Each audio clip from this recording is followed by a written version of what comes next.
100% placement के साथ हम देंगे आपको मौका। Life 24 media institute, admission open. Registration के लिए कॉल करें 9560464170 9560464170। कांग्रेस नेता राहुल गांधी ने मंगलवार को प्रेस कॉन्फ्रेंस कर मोदी सरकार पर निशाना साधा और लॉकडाउन फेल होने पर आरोप लगाया। राहुल गांधी ने कहा कि प्रधानमंत्री नरेंद्र मोदी ने 2 महीने पहले कहा था कि हम 21 दिन में कोरोना वायरस को हरा देंगे, लेकिन अब 60 दिनों बाद हमारे देश में कोरोना वायरस तेजी से बढ़ रहा है और लॉकडाउन को हटाया जा रहा है। राहुल ने कहा कि लॉकडाउन के 4 चरणों में वो नतीजे नहीं मिले जो पीएम मोदी ने उम्मीद की थी। ऐसे में अब हम सरकार से पूछना चाहते हैं कि सरकार आगे क्या करेगी, क्योंकि लॉकडाउन फेल हो गया है। राहुल ने सवाल किया कि पीएम मोदी जवाब दें कि वो गरीबों के लिए, किसानों के लिए क्या कर रहे हैं। कांग्रेस शासित राज्यों के बारे में राहुल गांधी ने कहा कि हमारी सरकारें गरीबों को पैसा दे रही हैं, खाना दे रही हैं, हमें पता है कि आगे क्या करना है, लेकिन राज्य कब तक अकेले लड़ाई लड़ेंगे। केंद्र सरकार को आगे आना होगा और आगे की रणनीति के बारे में देश से बात करनी होगी। जो बीमारी के बढ़ते वक्त लॉकडाउन बंद कर रहा है, चाहे वो जापान हो, चाहे वो कोरिया हो, चाहे वो जर्मनी हो, फ्रांस हो, सब के सब ने लॉकडाउन जब बंद किया, जब बीमारी घटनी शुरू हुई थी, तो यह बात क्लियर है, स्पष्ट है कि हिंदुस्तान का लॉकडाउन फेल हुआ है। जो लक्ष्य नरेंद्र मोदी जी का था वो लक्ष्य पूरा नहीं हुआ। और अब हम बहुत इज्जत से, रिस्पेक्ट से, आदर से सरकार को और प्रधानमंत्री को पूछना चाहते हैं कि अब आपका प्लान बी क्या है। बीमारी 21 दिन में गायब नहीं हुई, बीमारी बढ़ रही है। आपकी स्ट्रेटेजी क्या है? लॉकडाउन को आप किस प्रकार से देखते हैं? इसको आप किस प्रकार से रिलीज करेंगे? जो हमारे मजदूर भाई बहन हैं उनकी आप कैसे मदद करोगे? जो आप हमारे जो छोटे स्मॉल एंड मीडियम बिजनेसेस हैं उनको आप उनकी आप मदद करना चाहते हो, नहीं करना चाहते हो, क्या प्लान है? तो ये सवाल हम सरकार से पूछना चाहते हैं। ये मैं कोई राजनीतिक पॉइंट स्कोर नहीं करना चाह रहा हूं। मुझे थोड़ी घबराहट है क्योंकि जो होना था वो नहीं हुआ है और देश को मालूम होना चाहिए, सच्चाई एक्सेप्ट करनी चाहिए। हमें बताया गया था कि 21 दिन में बीमारी को हराया जाएगा। 60 दिन हुए हैं, बीमारी दौड़ती जा रही है, बढ़ती जा रही है। अस्पतालों से मेरी बात होती है, कहते हैं कि बीमारी बढ़ती जा रही है। तो ये सवाल है, अब आप अपने सवाल जरूर पूछिए। Thank you, Rahul ji. In fact, there has been some problem at Randeep ji's end, so yes, I've just been told. Ji, so first question is from Kaushik Dekar. He's senior editor with Times of India Today Group. Sorry, Kaushik, please go ahead. Ask your question. Unmute yourself. I can't hear you. Yeah. Can you hear me now? Yeah, I can hear you. Hello, Kaushik. Yeah, Mr. Gandhi, how are you? I'm okay.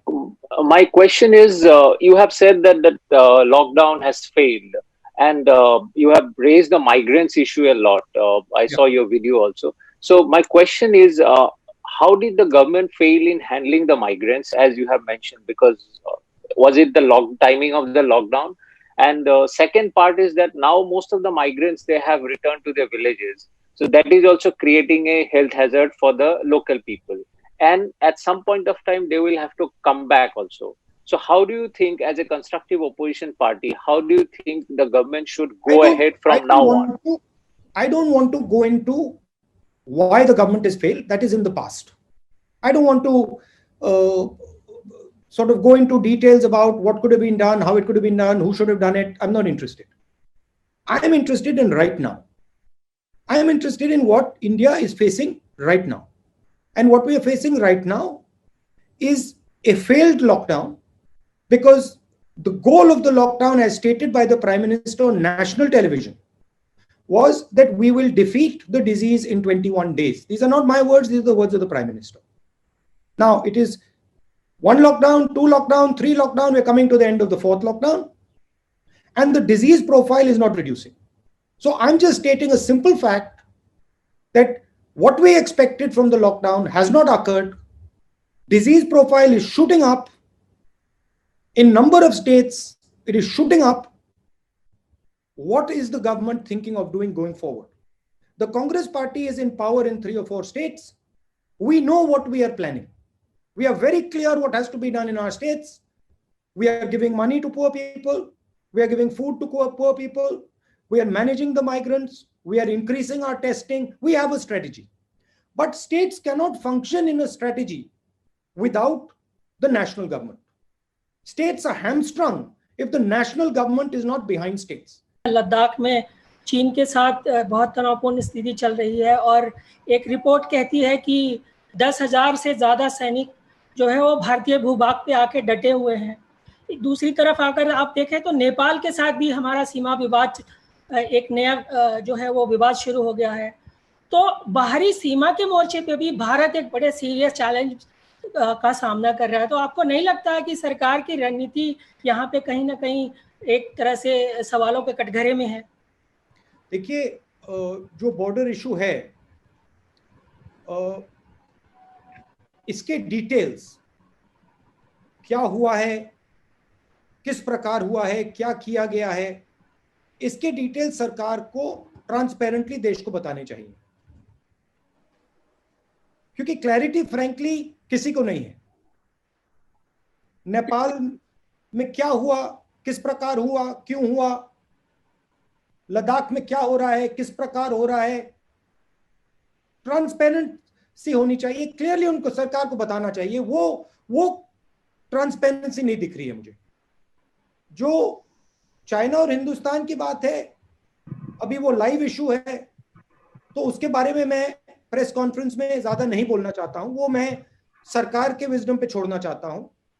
मगर transparency की जरूरत है। हमें मालूम होना चाहिए क्या हो रहा है, और वो देश को नहीं मालूम। जी सर, धन्यवाद। हम सर मूव करते हैं टेलीविजन की तरफ। इसमें सॉरी, मैं एक चीज ऐड करना चाहता हूं। जी सर, जब तक थोड़ी ट्रांसपेरेंसी नहीं होगी, मुझे इस पे टिप्पणी करना या बोलना सही नहीं होगा।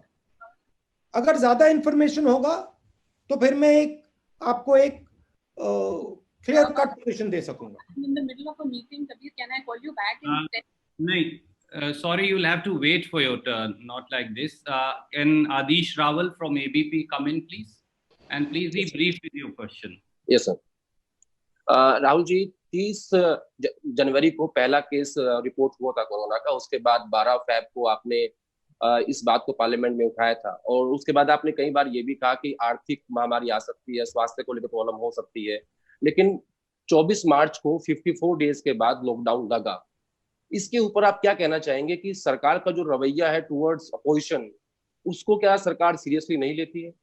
देखिए, सरकार का काम गवर्नेंस का होता है, हमारा काम ऑपोजिशन का है।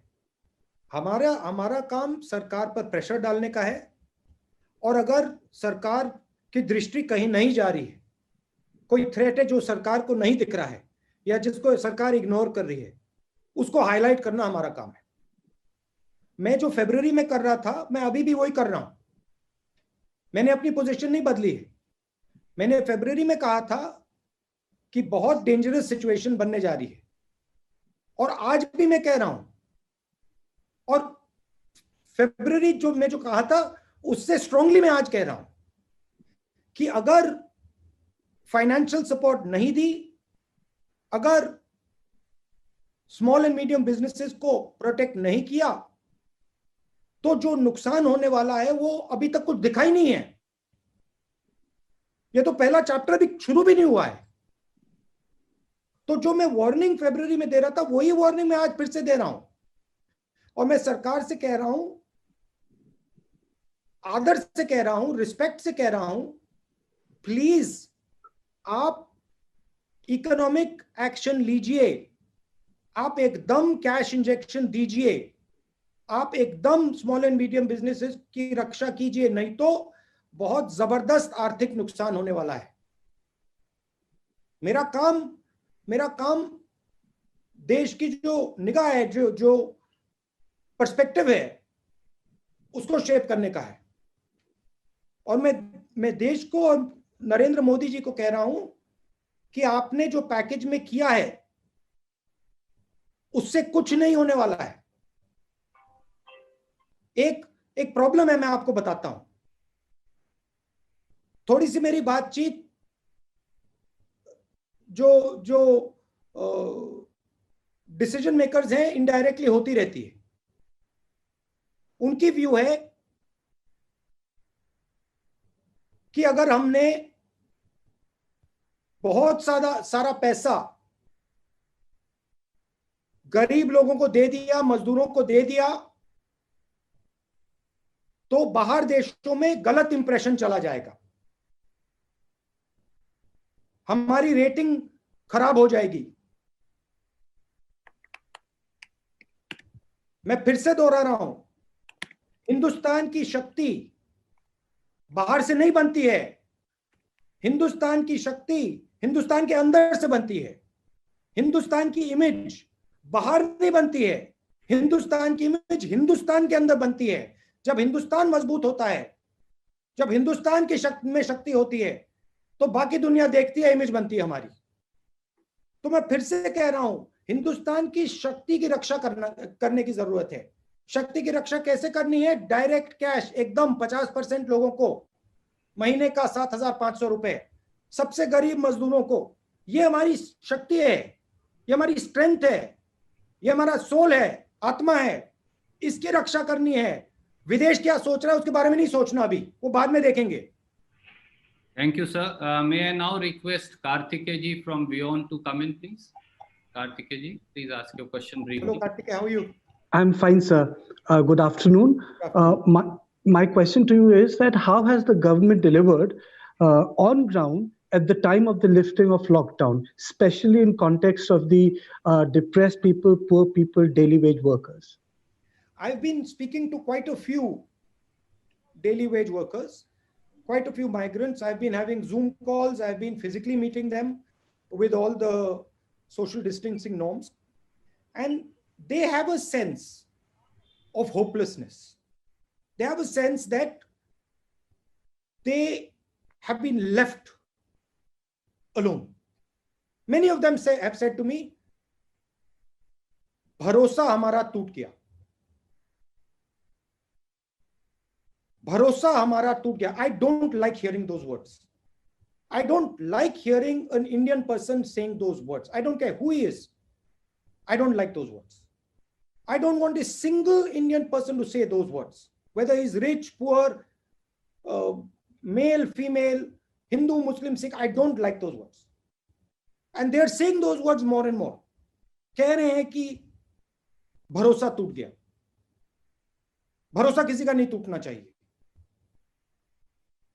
क्या किया सरकार ने, किस प्रकार से किया, मैं फिर से दोहरा रहा हूं. बात हो गई, खत्म हो गई. मगर अभी भी हम एक्शन ले सकते हैं. अभी भी सरकार मजदूरों की मदद कर सकती है. अभी भी सरकार 7,500 रुपए महीने का दे सकती है और देना चाहिए. Thank you, sir. Can I now go to Hindustan Times? Aurangzeb ji, please ask your question. Good afternoon. My question is, last week we saw politics being played over the buses for migrants in UP. We also heard BJP and Mayawati accusing Congress of doing politics over the issue. Then a statement comes from the UP Chief Minister that other states will now have to seek his government's permission if they want to hire workers from UP. So what is your view on this? And the second is, can you repeat what you said about India, China, Nepal issue? No, why would you want me to repeat it? I've already said it once, so I don't think it's necessary to repeat it. I said in English. Anyway. You want me to say it in English? No, I said anyway. You answer my first. No, sorry. You want me to say it in Hindi? You want me to say it in English? Is that what it is? Yeah, I meant about India, China. India, China. I think I've already said the India, China thing. I'll answer your first question. Look, I think it's unfortunate. I think, people are first Indian and then they belong to their states. And the decision on whether somebody goes to work from Uttar Pradesh to the rest of the country is not the chief minister's. It is the people of India's and the people of Uttar Pradesh. If a citizen of Uttar Pradesh wants to go and fulfill his dreams in Maharashtra or in Delhi or in Karnataka or anywhere else, he should have the right to do so. It is very unfortunate that the Chief Minister of Uttar Pradesh views India in such a way. These people are not his personal property. They are not the personal property of Uttar Pradesh. These people are Indian citizens and they have the right to decide what they want to do and they have the right to live the life they want to live.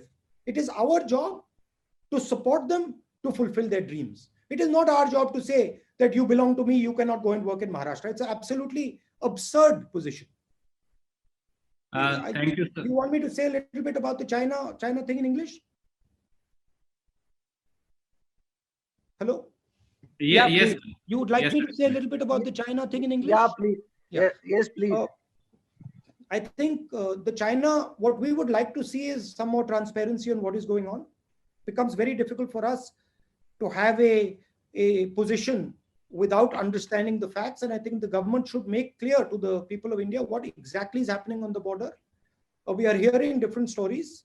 I don't want to go into conjecture, but it is important that the government of India makes it clear what is happening on the border so that people can understand and people can have a proper position. Thank you, sir. May I now request Archana from ANI to come in? Archana, please ask your question. Hello, Archana. Hello, sir. How are you? Sir, my question is, I'm fine. So my question is, lockdown का main लक्ष्य था संक्रमण को रोकना. तो क्या आपकी राय में 4 बार लॉकडाउन अभी तक हो चुका है, तो संक्रमण रुका है, क्या लक्ष्य प्राप्त हुआ है सरकार को? ये तो मैंने ओपनिंग स्टेटमेंट में ही कह दिया था कि लॉकडाउन का जो लक्ष्य है वो प्राप्त नहीं हुआ. प्रधानमंत्री ने कहा था 21 दिन में लॉकडाउन कोरोना को हरा देगा. कोरोना तो बढ़ता जा रहा है, तो ठीक है, जो पहली स्ट्रैटेजी थी वो फेल हो गई, उसको एक्सेप्ट कर लेना चाहिए. मगर अब बताइए अगली स्ट्रैटेजी क्या है. अब बताइए आगे बढ़ते हुए हिंदुस्तान की सरकार क्या सोच रही है. लॉकडाउन को किस प्रकार से हटाएगी, जो हमारे गरीब लोग हैं उनकी किस प्रकार से मदद करेगी, जो स्मॉल मीडियम बिजनेसेस हैं उनकी कैसे रक्षा होगी, जो माइग्रेंट्स हैं उनके लिए क्या किया जाएगा. तो ये सब चीजें अब देश को बताना है. शुक्रिया अर्चना जी. May I now request आज तक मौसमी जी is here from आज तक. मौसमी जी, sorry, one more thing. I don't think, अगर आपने प्रधानमंत्री से भी पूछा कि भाई आपने 21 दिन का बोला था, 60 दिन हो गए, तो आई थिंक प्रधानमंत्री हिमसेल्फ विल एक्सेप्ट. वो ही एक्सेप्ट करेंगे कि जो उनका पहला प्लान था वो फेल हुआ, वो भी एक्सेप्ट करेंगे. मगर हम सिर्फ ये कह रहे हैं ठीक है, हम मानते हैं कि फेल हो गया, एक्सेप्ट करते हैं उस बात को, मगर अब आगे बताइए क्या करना है. अब प्रधानमंत्री ने एक लो की अपनी पोजीशन अडॉप्ट कर ली है. पहले 2-3 बार उन्होंने फ्रंट फुट पे खेला. अब प्रधानमंत्री जी दिखाई नहीं दे रहे हैं, मगर देश को प्रधानमंत्री का चेहरा दिखना है. प्रधानमंत्री को देश को बताना पड़ेगा कि आगे क्या करना है. तो प्रधानमंत्री को अग्रेसिवली फ्रंट फुट पे फिर से आना पड़ेगा. वो बैक फुट पे चले गए हैं. मैं ऑपोजिशन का हूं, मैं कह रहा हूं उनको कि वो फ्रंट फुट पे फिर से आए. Thank you, sir. May I now request Aaj Tak, Mausmi Singh. And sir, before I take that question, Mausmi ji, sorry, I want to point out to the group as also to Rahul ji. Siddharth from ANI is here. In his course of duty, he was tested positive for COVID, but hats off to him that he continues to be on duty. Despite that, kudos to him. I hope he's not infecting other people. No, sir, he's at home, but he's on home and continues to work. Mausami ji, please go ahead. Rahul, हम आपसे पूछना चाह रहे थे, जो सरकार की पूरे इस मसले को लेके हैंडलिंग रही है, how would you rate it if it's on a scale of 10? क्या आप कितना मार्क्स देंगे, और क्या एक बड़ी कामयाबी और एक बड़ा फेलियर या नाकामयाबी क्या रही है? I'm not a school professor that I'm going to rate the Prime Minister's performance on a scale of 1 to 10. Sorry, that would be inappropriate for me to do. मैं ये कह दूंगा कि कोरोना की लड़ाई खत्म नहीं हुई है, कोरोना की लड़ाई शुरू हुई है और हमें आगे क्लियरली अपने एक्शंस समझाने हैं। सरकार को क्लियरली एक्शंस बताने पड़ेंगे। 2-3 चीजें हैं, इकोनॉमी को कैसे रिवाइव करेंगे, स्मॉल मीडियम बिजनेस, माइग्रेंट्स, जो गरीब जनता है उनको कैसे, उनकी मदद कैसे होगी, और जो ओपनिंग अप हो रही है इसको किस प्रकार से मैनेज किया जाएगा कि हमारे जो वनरेबल लोग हैं, जो बुजुर्ग लोग हैं, हार्ट पेशेंट्स हैं, डायबिटिक्स हैं, लंग पेशेंट्स हैं, किडनी पेशेंट्स हैं, उनकी रक्षा किस प्रकार से की जाएगी नेशनल लेवल पे, ये सवाल है। मगर मेरा रैंकिंग देना अप्रोप्रिएट नहीं होगा।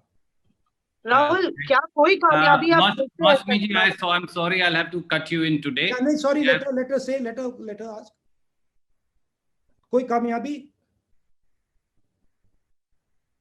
Randeep, we can go on. Okay. Yes, Rahul, मैं कह रही थी कि क्या, जी मैं ये कह रही थी कि क्या कोई कामयाबी आपको लगता है इस पूरे 2.5-3 महीने में कोई कामयाबी रही है कुछ हैंडलिंग में, या काबिले तारीफ रहा हो सरकार की तरफ से?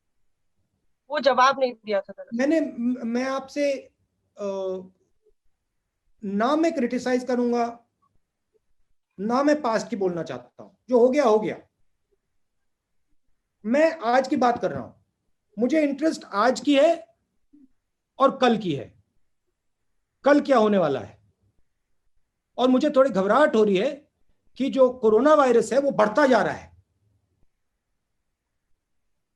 स्टेट लेवल पे हम लड़ रहे हैं, मगर जो सपोर्ट मिलना चाहिए वो सपोर्ट सरकार दे नहीं रही है। और मैं रिक्वेस्ट कर रहा हूं सरकार से कि सिर्फ कांग्रेस के स्टेट्स को नहीं, बीजेपी के स्टेट्स को, कांग्रेस के स्टेट्स को, सबको वो फाइनेंशियली सपोर्ट करें। Thank you sir. हिंदू से संदीप फूकन जी, कृपया अपना सवाल पूछिए।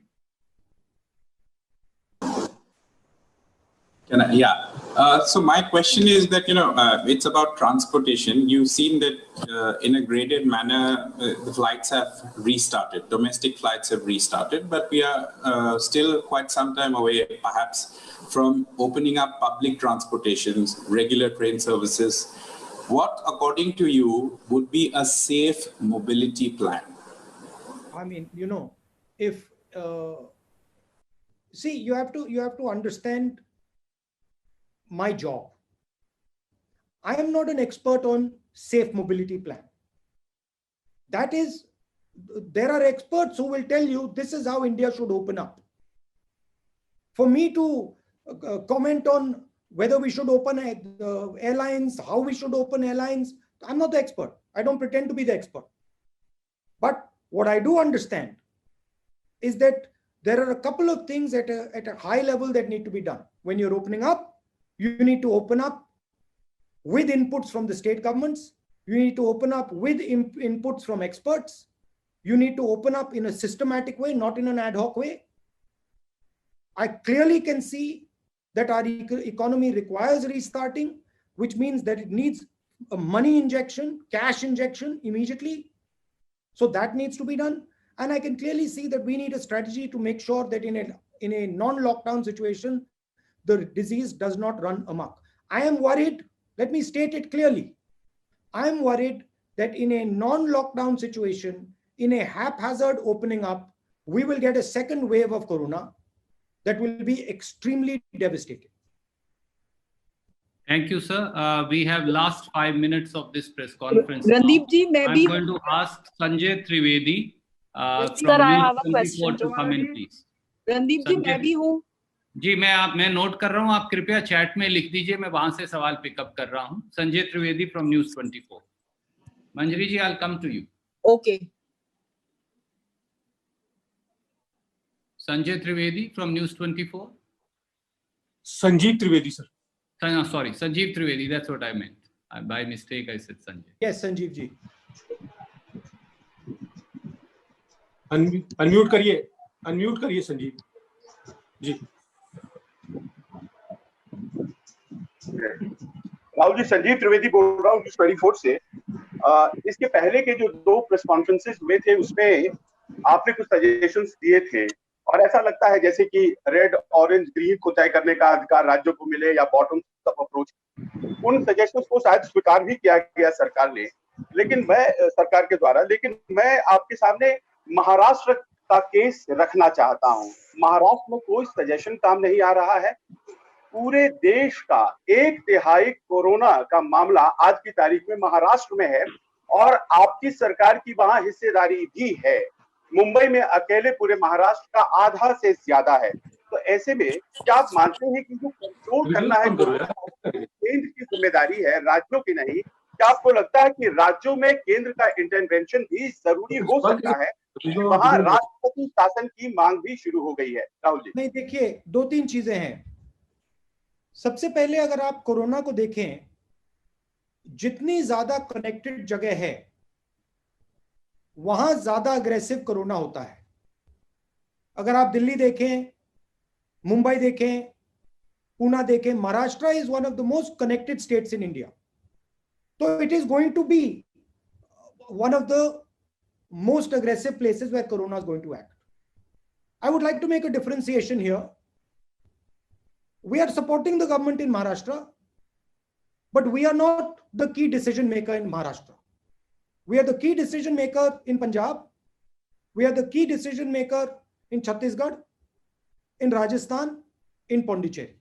So there is a difference between running a government and supporting a government. However, Maharashtra is struggling because of the nature of its connectivity.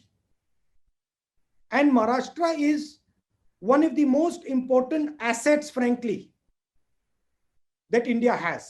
It is the center of business. So it requires full support from the government of India. I fully understand that Maharashtra is fighting a very difficult battle, and I appreciate that fact. And so are many other states. And it is important that full support of the government of India goes to the people of Maharashtra and the government of Maharashtra. Thank you, sir. May I now request from CNN IBN Arun Singh to come in? Arun Singh.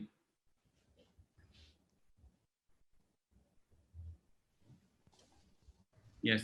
Arun ji, please go ahead. Rahul ji, मेरा सवाल ये है कि पिछली press conference जो हुई थी finance minister की, सॉरी अरुण, एक सेकंड, वो लास्ट क्वेश्चन का थोड़ा पीस मैंने आंसर नहीं किया. ठीक है sir. So we just go back. I didn't answer the one section of that question. I just recalled. Okay. Sanjeev Trivedi ji, please. मैंने पूछा था कि देखिए वहाँ राष्ट्रपति शासन की मांग हो रही है और केंद्र के महाराष्ट्र के क्वेश्चन से पहले आपने एक और सवाल पूछा था. हमने पूछा था कि क्या आप मानते हैं कि केवल केंद्र की जिम्मेदारी है क्या? नहीं, आपने कहा कि मैंने सुझाव दिए थे और सुझाव उन्होंने बॉटम अप अप्रोच के बारे में आपने बोला था. और रेड, ऑरेंज, ग्रीन को तय करने के क्रम में देखिए हमारा रोल ऑपोजिशन का है. हम सुझाव देते हैं, हम इन चीजों के बारे में सोचते हैं, हमारे पार्टी में डिस्कशन होता है, हम एक्सपर्ट से बातचीत करते हैं और फिर वो हम सामने लाके आपके सामने रखते हैं. हमारा कौन सा सजेशन सरकार ले वो हमारे ऊपर नहीं है, वो उनके ऊपर है, उनका डिसीजन है. और जरूर उन्होंने हमारे 2-3 सजेशंस, जो जोन की बात थी, उन्होंने सजेशन एक्सेप्ट किया तो वो अच्छी बात है. मगर जो हमारे क्रिटिकल सजेशंस है, मेन नंबर 1 सजेशन, अर्थव्यवस्था को बचाना है, पैसा एकदम दो, वो सजेशन उन्होंने नहीं लिया. उससे थोड़ा हमें दुख हुआ है, बट वो उनका प्रोरोगेटिव है, लेना चाहते हैं नहीं लेना चाहते हैं. एक बात मैं आपको कह देता हूं कि अगर हिंदुस्तान की सरकार ने पैसा नहीं दिया गरीबों को, न्याय योजना जैसी योजना नहीं दी, स्मॉल एंड मीडियम बिजनेसेस को सपोर्ट नहीं किया, तो बहुत जबरदस्त आर्थिक नुकसान होने वाला है। ये तो मैं आपको लिख के दे दूंगा। Thank you, sir. Arun Singh ji, can you very briefly ask last two questions? Now I'm concluding the PC. Sorry, Arun. No. For suddenly going. Sir, can you hear me? थोड़ा जोर से बोले। राहुल जी, क्या आप मुझे सुन पा रहे हैं? हाँ, थोड़ा जोर से बोले जरा। अच्छा, मैं आपसे ये सवाल पूछना चाहता था कि पिछली जो प्रेस कॉन्फ्रेंस थी फाइनेंस मिनिस्टर की, उसको आपने अगर सुना हो तो ठीक, नहीं सुना हो तो मैं बता रहा हूँ कि आप गए थे माइग्रेंट लेबरर्स से मिलने। उन्होंने कहा कि राहुल गांधी ड्रामेबाजी करते हैं, अगर वो सीरियस होते तो उनका कुछ बोझ उठा लेते, उनके कुछ बिलोंगिंग्स, उनके कुछ सामान, उनके कुछ बैगेज उठा लेते, उनकी मदद करते। तो अगली बार आप टैक्सी ड्राइवर से मिल रहे हैं, तमाम लोगों से मिल रहे हैं, तो फाइनेंस मिनिस्टर की सलाह आप ध्यान में रखेंगे अगली बार जब घर से बाहर निकलेंगे? नहीं, देखिए, मेरा लक्ष्य इसमें एक ही है। मैं गरीबों से बातचीत करता हूं, मजदूरों से बातचीत करता हूं, उनके दिल में क्या है वो उसको समझने की कोशिश करता हूं। और मैं सच बोलूं तो मुझे इसका काफी फायदा मिलता है, क्योंकि उनकी जानकारी से, उनके ज्ञान से मुझे काफी फायदा मिलता है। अब जहां तक मदद की बात है, मैं मदद करता रहता हूं और मेरा कोई इतराज नहीं है। मैं, अगर वो मुझे परमिशन दें, मैं जरूर बैग उठा के ले जाऊं, मगर वो मुझे परमिशन नहीं देंगे। अगर दे दें, मैं चला जाऊंगा, एक का नहीं 10-15 का उठा के ले जाऊंगा मैं। मगर मेरा लक्ष्य, मेन लक्ष्य जो उनके दिल में है, वो हिंदुस्तान की जनता तक पहुंचाने का है। मैंने ये जो छोटी सी फिल्म बनाई, ये मैंने इसलिए बनाई कि हमारे जो बाकी नागरिक हैं, इनकी पीड़ा को समझें, इनके दुख, इनके दर्द को सुनें। काफी बड़ा इंपैक्ट होता है अगर व्यक्ति इस बात को सुने, क्योंकि ये लोग हमारी शक्ति हैं, ये लोग हमारे भविष्य हैं। और अगर हम इनकी मदद नहीं करेंगे तो हम फिर किसकी मदद करेंगे? वो फाइनेंस मिनिस्टर की व्यू है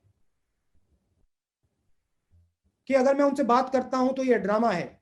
ठीक है, वो उनकी व्यू है, मैं उनको धन्यवाद करता हूं और मैं उनसे कहता हूं कि अगर वो चाहती हैं तो मैं यहां से उत्तर प्रदेश चला जाऊंगा, मुझे वहां अलाउ कर दें, मैं पैदल यहां से निकल जाऊंगा और जितने लोगों की मैं मदद रास्ते पे कर सकूंगा मैं कर दूंगा।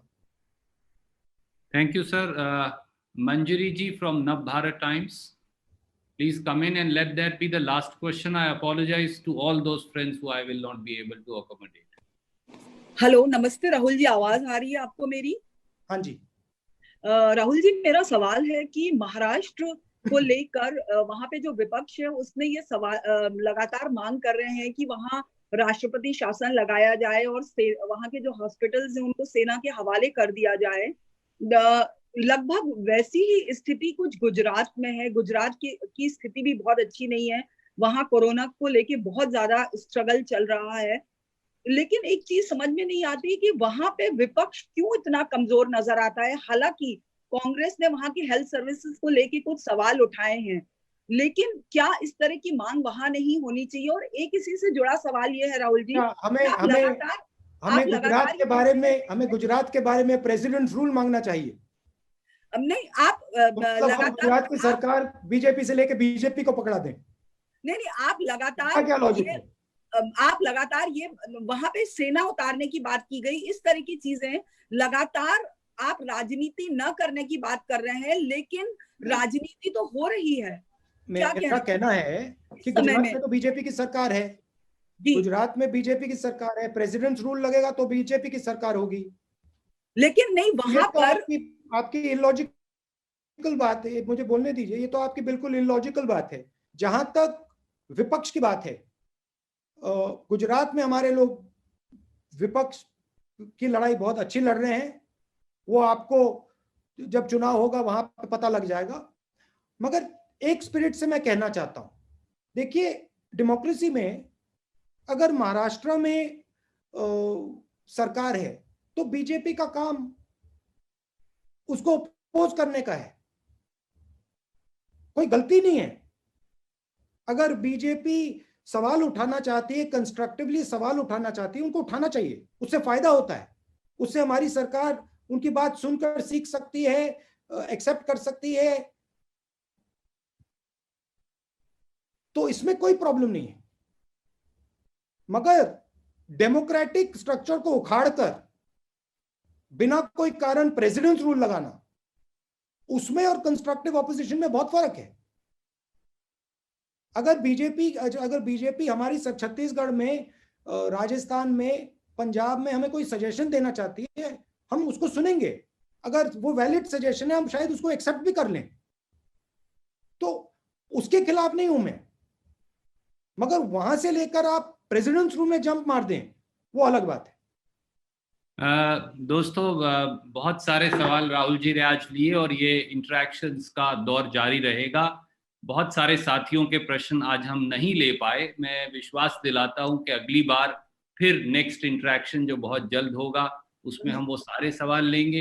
राहुल जी से जुड़ने के लिए शुक्रिया। कुछ क्लोजिंग रिमार्क्स वो अब देंगे आपको। जैसा मेन थ्रस्ट इस प्रेस कॉन्फ्रेंस का कि जो लक्ष्य लॉकडाउन का था वो पूरा नहीं हुआ, 60 दिन हो गए, बीमारी बढ़ती जा रही है, तो हमें क्लैरिटी चाहिए सरकार की क्या पोजीशन है, सरकार आने वाले दिनों में क्या क्या करेगी, गरीबों को किस प्रकार से सपोर्ट करेगी, जो हमारे स्मॉल मीडियम बिजनेसेस हैं, जो हमारे माइग्रेंट लेबर हैं, उनकी कैसे रक्षा करेगी, और ओवरऑल आगे इनका क्या प्लान है। ये मेन मेरा प्रेस कॉन्फ्रेंस का थ्रस्ट था। आप सबको बहुत बहुत धन्यवाद। और जैसे रणदीप जी ने कहा, ये हम पीरियोडिकली प्रेस कॉन्फ्रेंस करते जाएंगे। पिछली बार जिन लोगों ने सवाल नहीं पूछा, इस बार आपको चांस मिल गया, अगली बार और भी लोगों को हम चांस देंगे।